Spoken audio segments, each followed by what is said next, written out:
কোনো ঘোষণা ছাড়াই দ্বিতীয়বারের মতো বিবাহ বন্ধনে আবদ্ধ হলেন জনপ্রিয় গায়ক ও অভিনেতা তাহসান খান। সামাজিক যোগাযোগ মাধ্যমে তার বিয়ের আয়োজনের ছবি সামনে আসতেই শুরু হয় আলোচনা সমালোচনা। পরে বিষয়টি স্বীকার করেন গায়ক নিজেও। এবার তাহসানের বিয়ে নিয়ে মুখ খুলছেন অভিনেতা জয়। কি বার্তা দিলেন তিনি, আরও জানাচ্ছেন শাহাদাত রিফাত। তুমি আর তো কারণ নও, শুধু আমার। নিজের গানের এই কথাগুলোকে মিথ্যা প্রমাণিত করে আবারও বিয়ের পিঁড়িতে বসলেন শিল্পী তাহসান খান। দীর্ঘদিনের সঙ্গীহীন ঘর আলো করে নিলেন তিনি। আলো আলো আমি কখনো।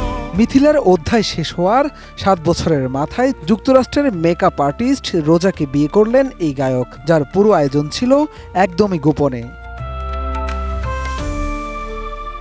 জানা গেছে তাহসানের নতুন জীবনসঙ্গী রোজা আহমেদের জন্ম বরিশালে। পরে উচ্চশিক্ষার জন্য তিনি যুক্তরাষ্ট্রে পাড়ি জমান এবং নিউ ইয়র্ক ইউনিভার্সিটি থেকে কসমেটোলজিতে স্নাতকের ডিগ্রি অর্জন করেন। নিউ সানসিল্ক ব্ল্যাক শাইন, নজর কাড়া শাইনি চুলের নাম্বার 1 চয়েস। স্নাতক শেষ করে রোজা কসমেটোলজি লাইসেন্স অর্জন করেন এবং নিউ ইয়র্কের কুইন্সে প্রতিষ্ঠা করেন রোজাস ব্রাইডাল মেকওভার। এটি এখন ব্রাইডাল মেকআপ শিল্পের অন্যতম সফল একটি প্রতিষ্ঠান। এদিকে তাহসান খানের বিয়ের খবর প্রকাশ্যে আসার পর স্ত্রীর সঙ্গে ছবি পোস্ট করতেই হইচই পড়ে গেছে।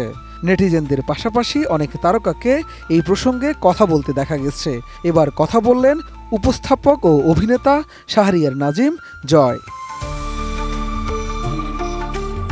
তাহসান রোজার বিয়ে নিয়ে সামাজিক যোগাযোগ মাধ্যম ফেসবুকে স্ট্যাটাস দিয়ে জয় লিখেন, তাহসানের নতুন বউয়ের কার সঙ্গে আগে সম্পর্ক ছিল এটা এখন সামনে তুলে আনা বিকৃত রুচির পরিচয়। আর তাহসানের বউ অত্যন্ত সুন্দরী বলে সকলের আফসোসের কোনো কারণ নাই, কারণ আল্লাহ পাক উপর থেকে সব ফয়সালা করেন। অভিনেতা জয় আরও লিখেন, কার বউ সুন্দরী হবে, কার জীবন সুন্দর হবে সেটা মানুষের সিদ্ধান্ত নয়, বরং সৃষ্টিকর্তার সিদ্ধান্ত। সবাই খুব ছোট ছোট বিষয়কে গুরুত্বপূর্ণ ভেবে অধিকাংশ সময় কাটিয়ে দেয়, তবে আল্লাহ বাঁচাইছে। তাহসান এবং তাহসানের বউ নিয়ে যে শোরগোল সেটা মেজর ডালিমের ইন্টারভিউ দিয়ে মোটামুটি চাপা পড়েছে। এই উপস্থাপক লিখেন, সোশ্যাল মিডিয়া এমনই একটি খেলনা যেটি আপনিও খেলতে পারেন। একটি বিষয়কে দিয়ে আরেকটি বিষয় ধামাচাপা দিতে পারেন। এই খেলনার উপর পুরো জাতি নির্ভরশীল। দেশ যখন মেজর ডালিমে বুধ, তখন 7 জানুয়ারি সকাল 8:55 দেশের একটি এয়ারলাইন্সের উড়োজাহাজে তাহসান রোজা নবদম্পতি রওনা হন মালদ্বীপের উদ্দেশ্যে।